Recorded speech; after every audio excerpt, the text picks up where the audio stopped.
Slide-nya kelihatan kan? Ini ya. Halo? Kelihatan, Pak. Kelihatan. Oke, baik. Selamat pagi semua. Selamat pagi, Pak. Pagi, Pak. Oke, jadi pada pagi hari ini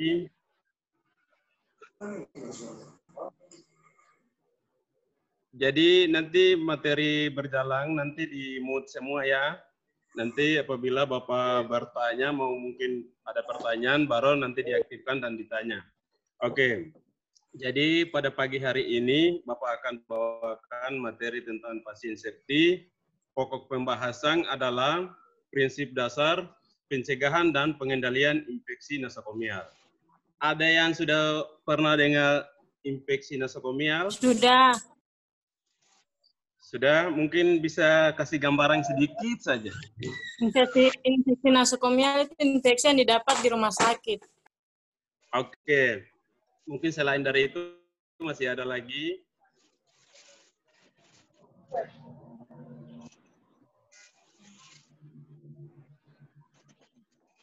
Oke, kita lanjut. Jadi pengertian daripada infeksi nosokomial adalah suatu usaha yang dilakukan untuk mencegah terjadinya risiko infeksi mikroorganik dari klien dan tenaga kesehatan lainnya. Yaitu pada saat kita mengambil tindakan, setelah sudah mengambil tindakan itu dan sebelum kita mengambil suatu tindakan, kita harus mencuci tangan yang pertama. Yang kedua, kita harus menggunakan sarung tangan. Kenapa harus kita mencuci tangan? Ada yang tahu? Mencegah terjadinya infeksi silan dari perawat atau petugas kesehatan ke pasiennya. Yang kedua adalah tujuan daripada pencegahan infeksi nosokomial adalah yang paling pertama adalah mengurangi terjadinya infeksi. Yang kedua, memberikan perlindungan terhadap klien dan nakes. Apa itu nakes? Ada yang tahu? Nakes itu apa? Ada yang tahu? Nakes adalah tenaga kesehatan. Oke. Yang berikut kita bisa lihat, ada yang sudah pernah dengar universal precaution. Ada yang tahu? Yes. Itu WhatsApp gue baru tidur sekali demi Tuhan. Jadi universal precaution adalah tindakan pengendalian infeksi sederhana yang digunakan oleh seluruh petugas kesehatan untuk semua pasien pada semua tempat pelayanan dalam rangka mengurangi risiko penyebaran infeksi. Jadi di sini tindakan pengendalian infeksi sederhana ini yang paling pertama adalah kita harus mencuci tangan, kita harus menggunakan sarung tangan, kita harus sebelum melakukan tindakan itu kita harus alatnya itu harus steril atau tidak, kita harus cek dulu. Kalau seandainya alatnya tidak steril, maka alat yang kita gunakan itu salah satu faktor atau salah satu ini untuk membawa bakteri atau virus kepada pasien. Oke, yang berikut adalah infeksi nosokomial. Masalah kesehatan masyarakat yang paling penting, yang paling pertama adalah meningkatnya angka kesakitan dan kematian. Yang kedua, lama perawatan. Yang ketiga adalah biaya kesehatannya. Yang keempat, komplikasi tersering pasien yang dirawat di rumah sakit. Jadi kita bisa lihat di sini kenapa angka kesakitan dan kematian itu meningkat karena adanya mungkin pada pasien itu mungkin dia salah satu tempatnya itu 3 atau 4 hari di situ tapi tidak dibersihkan, itu kan salah satu faktor untuk infeksi nosokomial pada pasien. Oke, yang berikut universal precaution adalah suatu metode atau petunjuk yang dirancang oleh Pusat dan Kendali Pencegahan Penyakit untuk mencegah penyebaran infeksi itu sendiri. Jadi pencegahan ini bukan kepada petugasnya saja, tetapi pada pasien, bahkan pengunjung pasien yang mengunjungi ke ruangan atau di rumah sakit. Oke, kita lihat di sini definisi daripada pencegahan. Yang paling pertama adalah pencegahan yang baik merupakan langkah awal untuk mencegah infeksi nosokomial. Jadi sebelum terjadi infeksi itu, pada awal kita harus mencegah dulu daripada kita mengobati. Jadi sebelum kita melakukan tindakan atau melakukan suatu kegiatan, kita harus hati-hati jangan sampai alat yang kita gunakan atau tindakan yang kita gunakan adalah salah satu faktor membawa bakteri atau virus. Oke, yang kedua adalah suaranya jelas? Jelas. Jelas, Oke. Pak. Oke, yang kedua, infeksi terjadi pada pasien yang rawat inap dan yang ada di rumah sakit, bahkan pasien yang ada di rawat inap di puskesmas. Jadi kita bisa lihat kalau seandainya pasien itu lama dirawat, maka kita harus melihat apakah jangan sampai pemasangan infus, pemasangan kateter, itu juga kita bisa perhatikan. Jangan sampai lama-kelamaan kita kasih tinggal, maka itu bisa terjadi infeksi di sana. Oke, jadi faktor risiko. Jadi faktor risiko di sini infeksi nosokomial adalah infeksi yang terjadi di rumah sakit atau di dalam sistem pelayanan kesehatan yang berasal dari proses penyebaran sumber pelayanan kesehatan, baik melalui pasien, petugas kesehatan, dan pengunjung, maupun sumber lain. Oke. Jadi kita bisa lihat di sini penyebab infeksi nosokomial adalah yang paling pertama adalah pada pasien, yang kedua kepada petugas kesehatan, yang ketiga adalah pengunjung dan sumber lain. Mungkin maksud daripada pasien ini ada yang tahu di sini? Mungkin bisa penjelasan. Mengapa kita katakan penyebab infeksi nosokomial itu bisa dari pasien, bisa dari petugas kesehatan, bisa dari pengunjung, atau dari sumber lain? Ada yang tahu? Oke, jadi kenapa kita katakan pada pasien? Pasien ini pada saat dirawatnya di rumah sakit itu jangan sampai dia tidak mencuci tangan, setelah itu tidak menggunakan masker atau handscoon.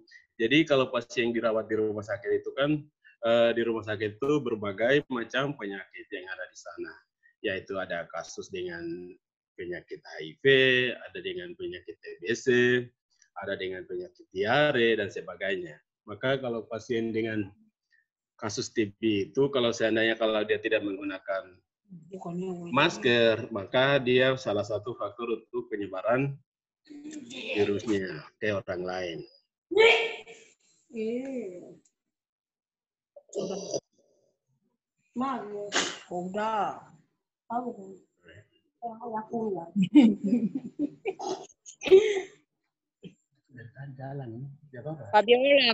Fabiola.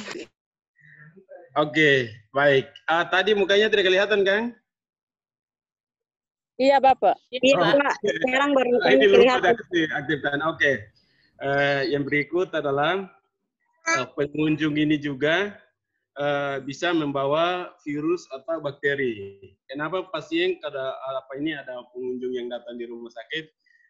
Sekarang kalau di rumah sakit itu harus menggunakan masker. Setelah itu mencuci tangan. Yaitu kita memutuskan mata rantai penyebaran penyakit infeksi daripada pengunjung ke pasien maupun petugas kesehatan.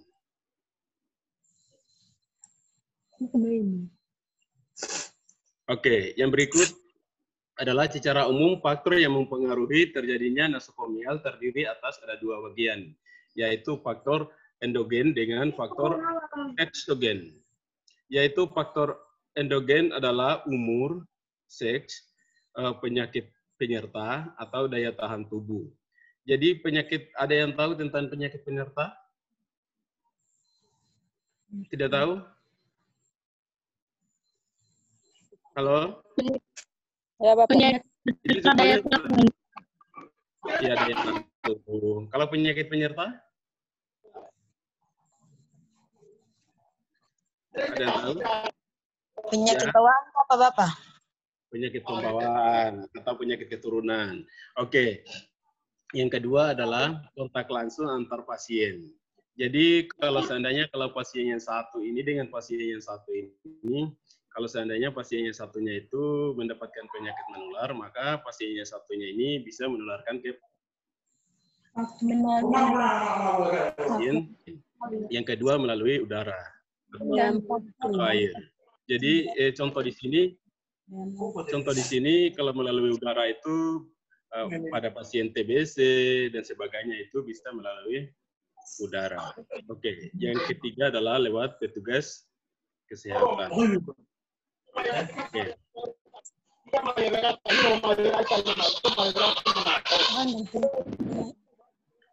Oke, yang lain kalau bisa kasih mood dulu ya.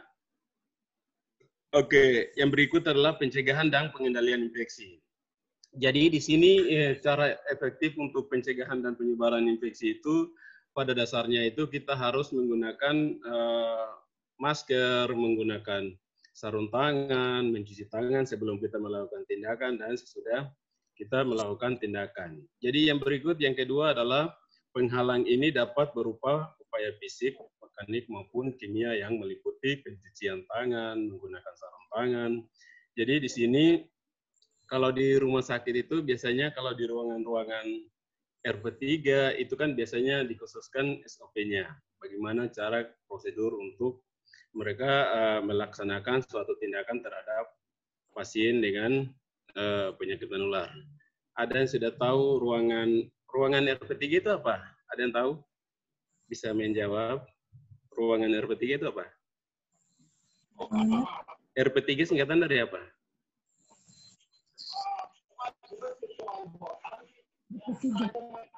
RP3. RP3. RP3. Kalau R-nya kan ruangan. Ketiganya apa? Pemberantasan penyakit menular.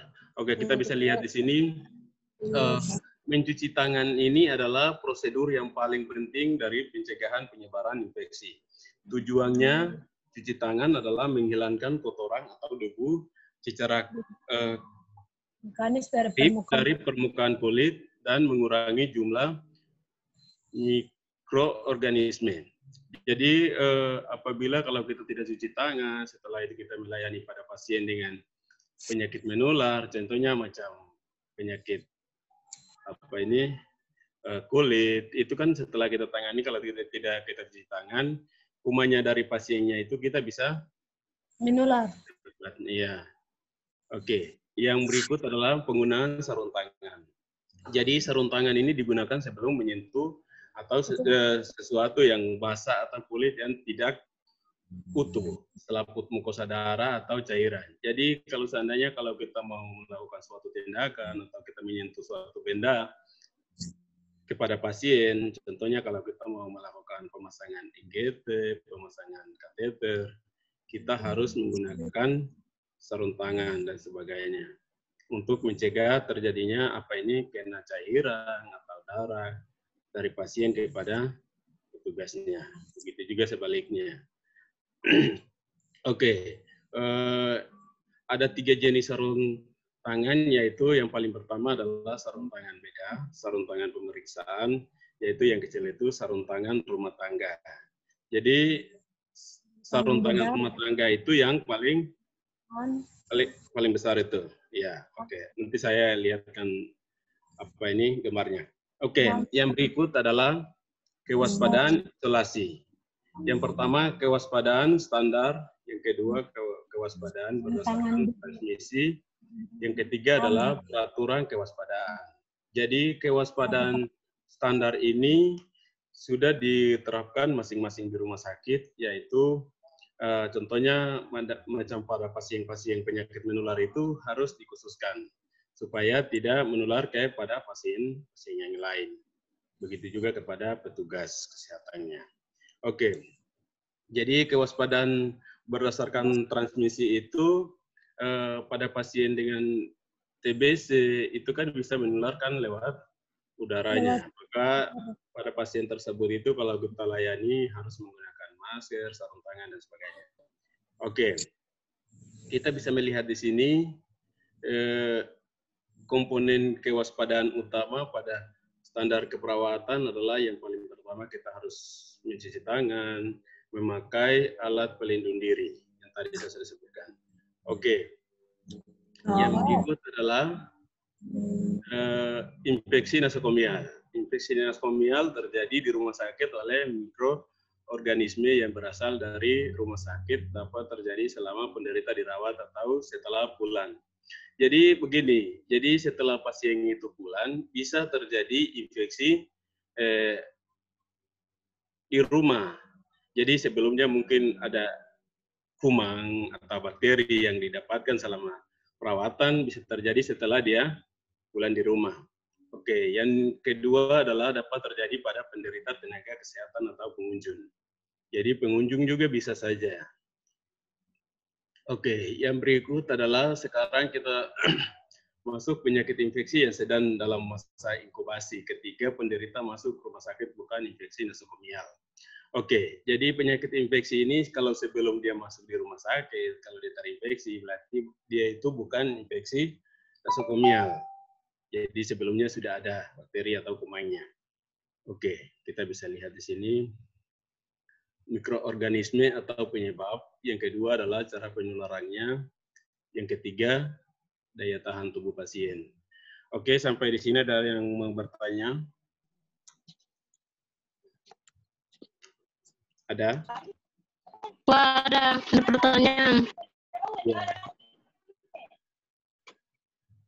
Silakan. Bapak yang tadi sudah jelaskan tentang vaksinasi nosokomial itu yang paling penting itu ada 3 toh. Jadi yang pertama pasien, terus kedua itu petugas kesehatan, terus ketiga sumber lain. Kalau sumber lain itu seperti bagaimana ya? Jadi sumber lain itu bisa saja terjadi di rumah sakit. Iya. Jadi di situ kan ada petugas kesehatan, ada pengunjung dengan kliennya. Terus ada di bawahnya kan ada sumber lain. Sumber lain itu mungkin bisa terjadi di sekitaran pasien itu dia sendiri. Jadi sumber lain itu makanya tempat tidurnya atau dia punya alasnya itu kan bisa saja. Contohnya kalau sebelum pasien itu ditempati di situ, mungkin kasurnya di situ itu digunakan oleh pasien dengan kasus TB atau skabies. Setelah itu tidak dibersihkan atau tidak dirapikan, kalau dari ditempati di situ, bisa saja pasien itu bisa dapat infeksi nosokomial. Ya. Masih ada lagi? Terima kasih Pak. Ya, oke. Masih ada?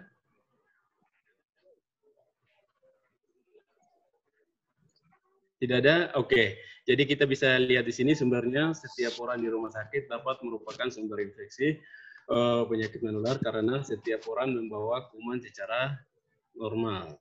Oke, yang kedua adalah benda-benda pun dapat merupakan sumber infeksi seperti lingkungan, terutama benda yang terkontaminasi dengan kuman dari pasien terinfeksi atau dari tangan petugas kesehatan. Yang berikut adalah kuman yang dapat menimbulkan infeksi kalau jumlah pasiennya terlalu banyak. Sebenarnya kapasitas di ruangan itu cukup untuk 10 orang. Tetapi karena pasiennya banyak, dimasukkan satu ruangan kapasitas 10 orang itu bisa jadikan 15 orang itu kan bisa jadi menimbulkan jumlah penyebaran infeksi nosokomial. Yang kedua adalah virulensia yang tinggi. Yang ketiga adalah imunitas pasien rendah. Oke, yang ini sudah tadi. Oke, kita bisa lihat di sini adalah infeksi nosokomial. Jadi yang paling pertama adalah infeksi silang. Jadi infeksi silang itu makanya dari pasien ke perawat atau perawat ke pasiennya. Oke, yang berikut adalah infeksi lingkungan. Jadi kita bisa lihat lingkungan sekitarnya atau di ruangan itu tidak dipel atau apa tidak dibersihkan, maka akhirnya salah satu faktor untuk membawa virus. Ya, Sekitarnya. Oke, yang berikut adalah infeksi diri sendiri. Jadi contohnya kalau kita tidak menggunakan APD, maka itu kalau kita melakukan suatu tindakan, jadi infeksi diri sendiri. Baik, yang lain bisa dimutkan? Bisa ya? Oke. Jadi pada gambar ini kelihatan. Ini gambar apa ini?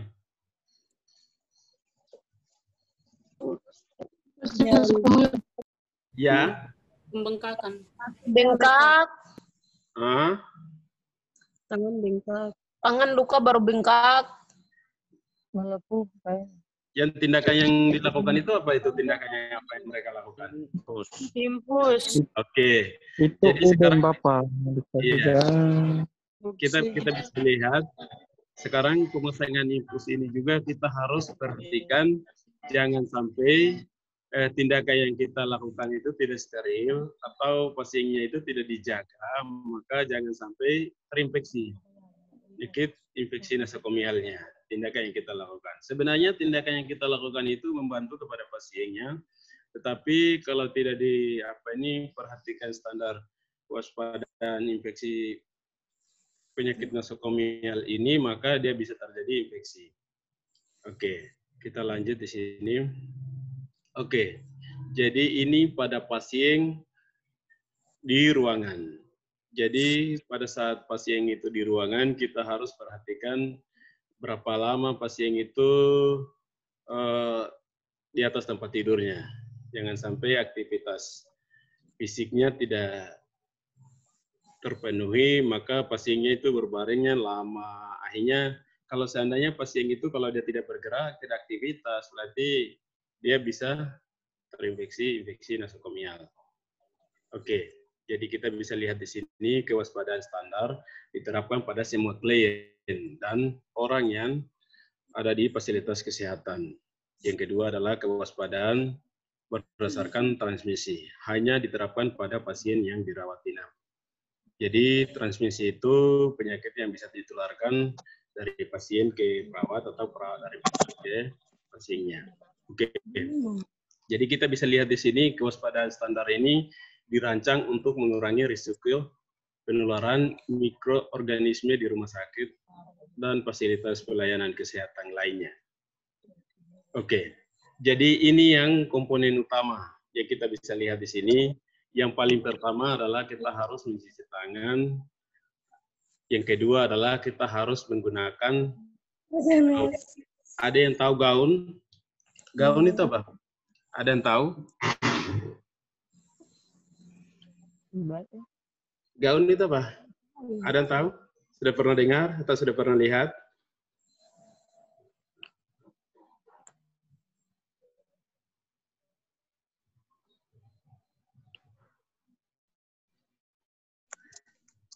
Gaun itu adalah pakaian yang mereka gunakan pada saat melakukan suatu tindakan untuk mencegah kena cairan maupun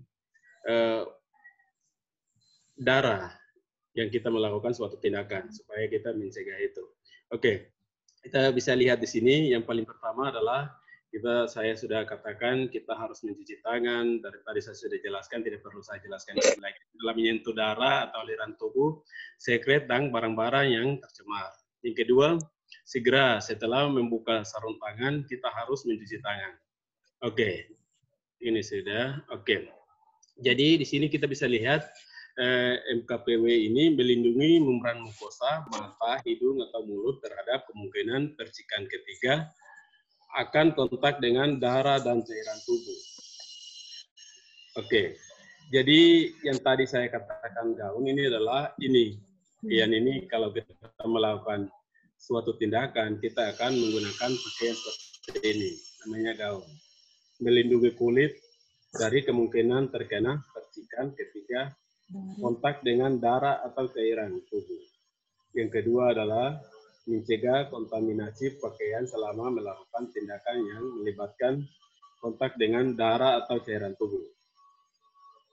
Oke, jadi kita bisa lihat di sini, Lineng, lilin ini adalah kotor dengan menjaga terkena kulit atau membran mukosa. Yang kedua adalah jangan merendam atau membilas linen kotor di wilayah ruang perawatan. Jadi pada saat kita menggunakan, kalau apabila dia sudah kotor, kita langsung tidak usah direndam atau membilas, tapi kita tempatkan di tempat sampahnya. Oke, jadi kita bisa lihat di sini APP-nya. APP tangani peralatan yang tercemar dan benar untuk mencegah kontak langsung dengan kulit atau membran mukosanya. Jadi setelah kita menggunakan alat-alatnya, kita harus sterilisasi atau mencuci. Jadi ada alat yang kita sterilisasi, ada alat yang sekali pakai. Contohnya macam jarum suntik itu kan, setelah kita gunakan, tidak perlu kita sterilisasi, tapi sekali pakai. Contohnya kalau macam bengkok, narbeken, dan sebagainya itu kita harus setelah menggunakan, tidak mungkin kita buang. Tapi kita harus sterilisasi untuk mencegah terjadinya kontaminasi pada pasien yang kita lakukan. Oke, yang kedua, benda tajam. Jadi benda tajam itu hindari menutup kembali jarum yang sudah digunakan. Jadi setelah kita melakukan injeksi atau melakukan suatu tindakan dengan menggunakan jarum suntik, setelah kita gunakan, kita harus menutup jarumnya itu. Kalau tidak, bisa kita kena sendiri, apalagi kalau digunakan pada pasien dengan TBC, otomatis kita juga bisa kena. Oke, yang kedua adalah menghindari melepas jarum yang telah digunakan dari spoid sekali pakai. Oke, yang ketiga adalah hindari membengkokkan, menghancurkan, atau memanipulasi jarum dengan tangan. Jadi setelah kita gunakan, jangan kita membengkokkan jarumnya, tetapi kita tutup dan kita bisa tempatkan salah satu tempat. Oke, yang berikut adalah masukkan instrumen tajam ke dalam wadah yang tahan tusuk dan tahan air. Oke, jadi kita bisa lihat di sini bersihkan, rawat, dan desinfeksi alat-alat perlengkapan dalam ruang perawatan pasien secara rutin setiap hari. Jadi setelah kita gunakan, kita harus sterilisasi dan kita bersihkan itu alat maupun ruangannya. Oke, jadi kita bisa lihat di sini resusitasi pasien. Jadi gunakan penghubung mulut untuk resusitasi mulut ke mulut secara langsung, maka kita harus hati-hati, jangan sampai dia bisa menularkan penyakit menular kepada pasien lain. Maka itu sebelum kita menggunakan resusitasi pada pasien itu kita harus perhatikan alatnya dan sebagainya. Oke, jadi kita bisa lihat di sini penempatan pasiennya. Jadi penempatan pasien itu harus dipisahkan. Jadi contohnya macam penyakit HIV, TBC, itu harus ditempatkan di ruang khusus. Tetapi pada pasien dengan malaria, diare, dan sebagainya itu harus dikhususkan. Kalau di ruangan isolasi itu contohnya macam penyakit HIV, TBC, sekarang itu penyakit COVID juga bisa diisolasi. Terpisah, khusus. Oke, jadi kita bisa lihat di sini hal-hal yang perlu diperhatikan. Yang paling pertama adalah perlakukan pasien dan petugas sebagai individu yang potensial menularkan. Jadi kita harus ketahui bersama di sini pasien bahkan petugas kesehatan berpotensi untuk bisa menularkan. Maka itu tadi saya sampaikan kita harus mencuci tangan, menggunakan masker, menggunakan sarung tangan untuk memutus mata rantai penularan penyakit menular.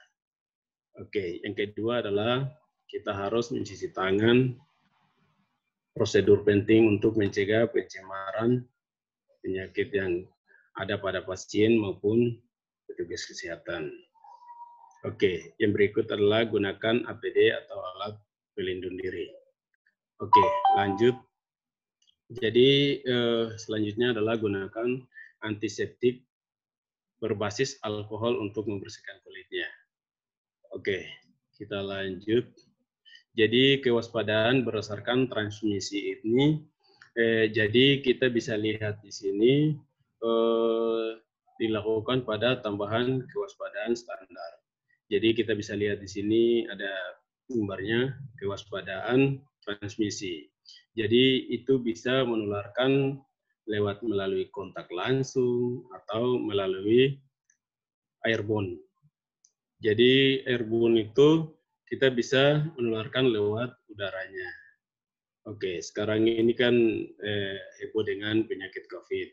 Jadi sering disampaikan kalau apabila keluar rumah atau beraktivitas di tempat umum harus menggunakan masker untuk mencegah penularan penyakit COVID. Oke, yang ketiga adalah kewaspadaan penularan melalui droplet, yaitu orang batuk atau percikan cairan. Oke. Ya. Saya saya. Oke, kita bisa lihat di sini kewaspadaan penularan melalui kontak. Jadi ini dirancang untuk mengurangi risiko transmisi organisme patogen melalui kontak langsung dapat terjadi pada kulit dengan kulit atau bisa organisme selama kegiatan perawatan. Oke, jadi kita bisa lihat di sini kewaspadaan penularan lewat atau melalui droplet. Jadi di sini kita bisa lihat risiko penularan ini melalui percikan atau bahan infeksius. Droplet terjadi melalui kontak dengan konjektiva, bisa lewat mukosa hidung, mulut, dahan, dan sputum. Oke, jadi kita bisa lihat di sini airborne ini kewaspadaan melalui udara dirancang untuk mengurangi risiko penularan melalui penyebaran partikel kecil ke udara, baik secara langsung atau partikel debu yang mengandung mikroorganisme. Oke, sampai di sini ada pertanyaan? Ada yang mau bertanya? Halo? Oke, kalau pakai sumur saja sementara masih belum buat bikin. Oke, kalau tidak ada kita lanjut komponen utama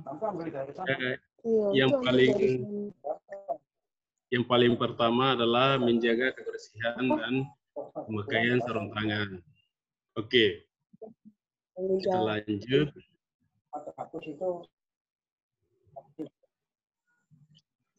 Oke, jadi kita bisa lihat di sini alat pelindung diri.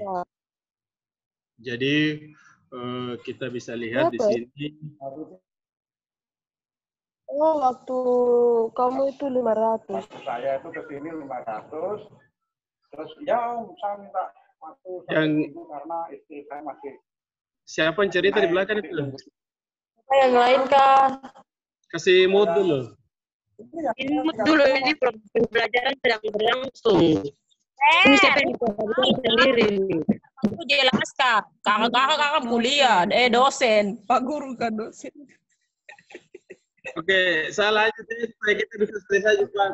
Oke, jadi definisi daripada APD adalah pemakaian khusus atau peralatan yang dipakai petugas untuk memproteksi diri untuk bahayanya penyakit infeksi pada pasien maupun perawat. Oke, kita lihat di sini menggunakan tujuan daripada penggunaan APD. Yang paling pertama adalah melindungi kulit atau selaput lendir petugas dari risiko pejanaan darah semua jenis cairan tubuh, sekret kulit yang tidak utuh, dan selaput lendir pada pasien.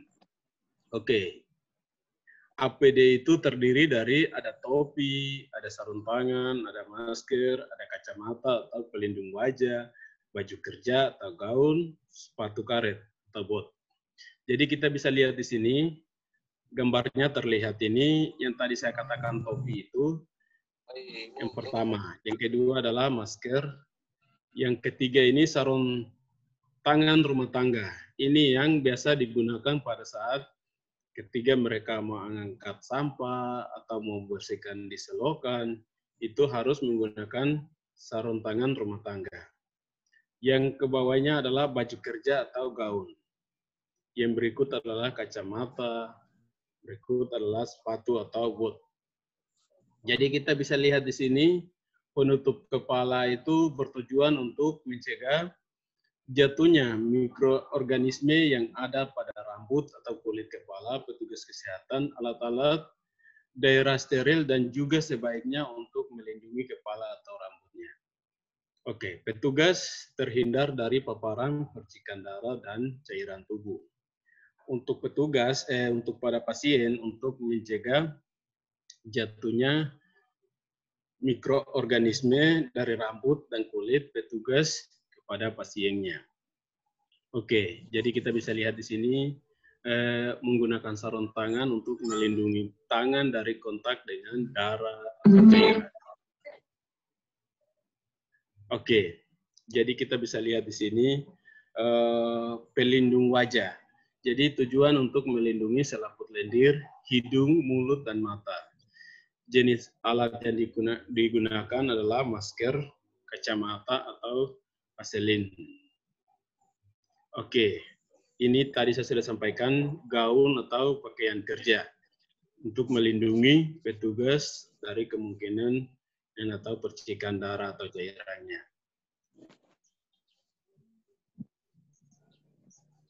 Oke, kita bisa lihat di sini. Ini adalah sepatu atau pelindung. Jadi sepatu itu biasa digunakan kalau di ruangan itu tidak sering harus digunakan. Tetapi pada pasien COVID-19 ini harus menggunakan sepatu botnya. Oke, jadi melindungi kaki petugas dari tumpah atau percikan darah atau percikan cairan tubuh lainnya untuk mencegah kemungkinan tusuknya tajam atau kejatuhan alat kesehatan. Jenis sepatunya adalah karet atau plastik yang menutupi lalu ujung dan telapak kakinya. Oke, jadi kita bisa lihat di sini langkah-langkah penggunaan APD. Jadi yang paling pertama adalah kita harus menggunakan sepatu bot, menggunakan masker, setelah itu gunakan tutup kepalanya, setelah itu gunakan gaun atau apron. Yang berikut adalah gunakan sarung tangan. Yang terakhir adalah gunakan pelindung mata. Oke, kesimpulannya alat pelindung diri ini merupakan bagian dari kewaspadaan standar. Yang kedua, penggunaan alat pelindung diri bertujuan untuk memutus mata rantai infeksi. Yang berikut, penggunaan alat pelindung diri sesuai dengan indikasi dan segera dilepasi jika telah selesai digunakan tindakan. Yang berikut adalah penggunaan APD, satu alat untuk satu tindakan. Jadi pada intinya setelah kita sudah menggunakan alat-alat ini, ada alat yang sekali dipakai, ada alat yang bisa digunakan selanjutnya. Jadi kalau alat yang sekali pakai, setelah kita gunakan, itu alat tersebut itu dibuang di tempat sudah siapkan. Tetapi kalau alat yang bisa digunakan selanjutnya harus disterilkan dan dicuci kembali. Oke, mungkin sampai di sini ada pertanyaan. Ada Pak. Ya, silakan sebutkan namanya. Tadi APD itu singkatannya bagaimana ya? Kenapa? APD. APD singkatan. Iya. Alat pelindung diri. Jadi APD yang tadi saya sebutkan itu adalah alat pelindung diri.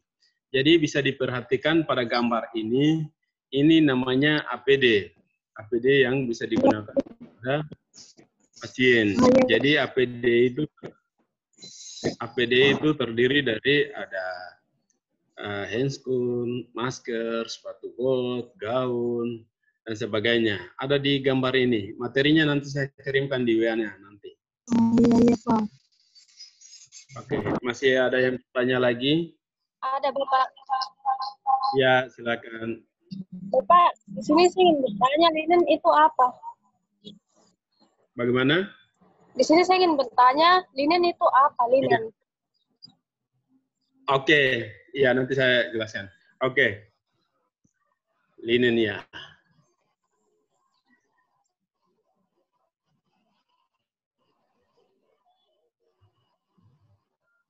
Oke, linen itu adalah salah satu bahan yang bisa digunakan pada tangan untuk mencegah atau menjaga terkena kulit atau membran mukosa. Setelah itu, linen itu sama dengan handscoom atau alat yang bisa digunakan untuk mencegah terjadinya penyakit infeksi. Yaitu bisa digunakan pada, itu sama dengan gaun tadi. Jadi dia bisa menggunakan di tangan atau di badan, kayak plastik. Iya, untuk mencegah terkenanya cairan atau darah. Ada penjelasannya di bawah sini. Jadi setelah kita gunakan linen ini, segera diganti yang tercemar atau terkena darah atau cairan pada tubuh. Jadi kalau di warung atau di rumah makan besar itu kan biasa gunakan kayak plastik. Plastik itu. Pernah lihat? Pernah lihat tidak? Kenapa? Ibu-ibu yang di ini kan di di belakang itu kan biasa menggunakan. Itu namanya linen. Oke. Itu bisa menggunakan pakai plastik atau bisa menggunakan pakai kainnya. Oke, masih ada lagi?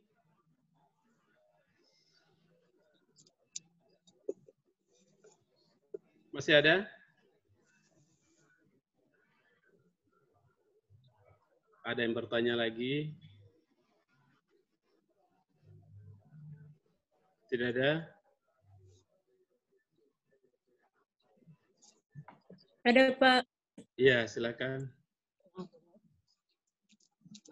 Yang tadi Bapak jelaskan yang resusitasi itu apa ya? Resusitasi pasien.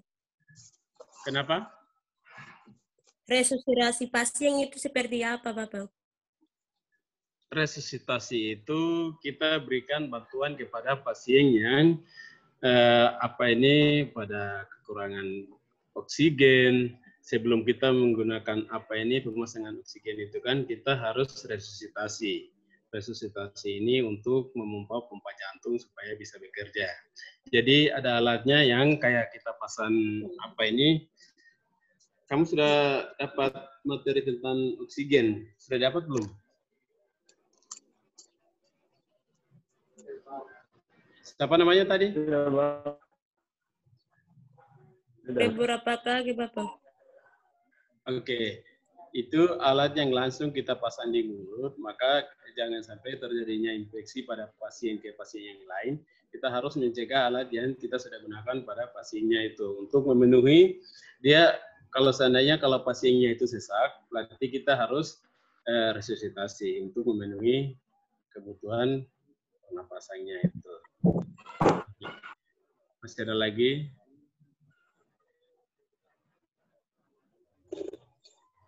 Oke, kalau tidak ada materi saya sampai di sini. Terima kasih. Selamat siang. Mungkin setelah ini saya akan mengirimkan materinya ke grup WA-nya. Terima kasih. Selamat siang semua. Siang. Siang. Makasih, Bapak. Siang, Bapak. Siang, makasih. Siang, sama-sama. Enak.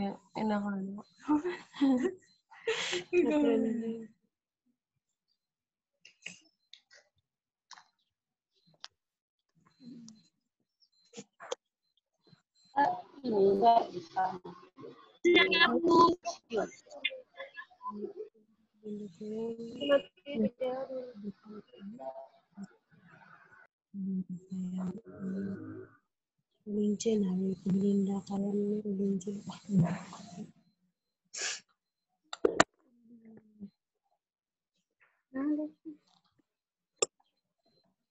Mana tentunya? Sudah.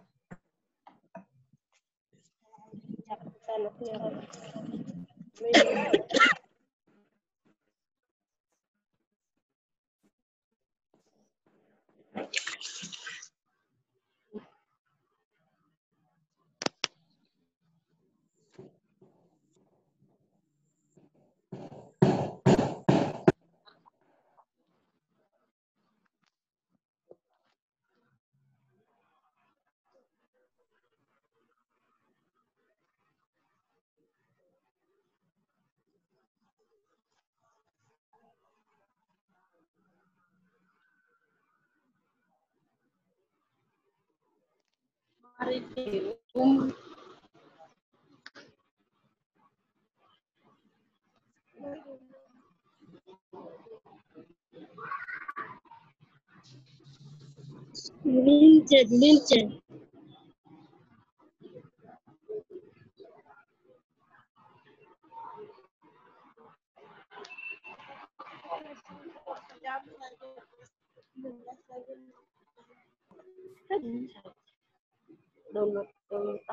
Halo semua?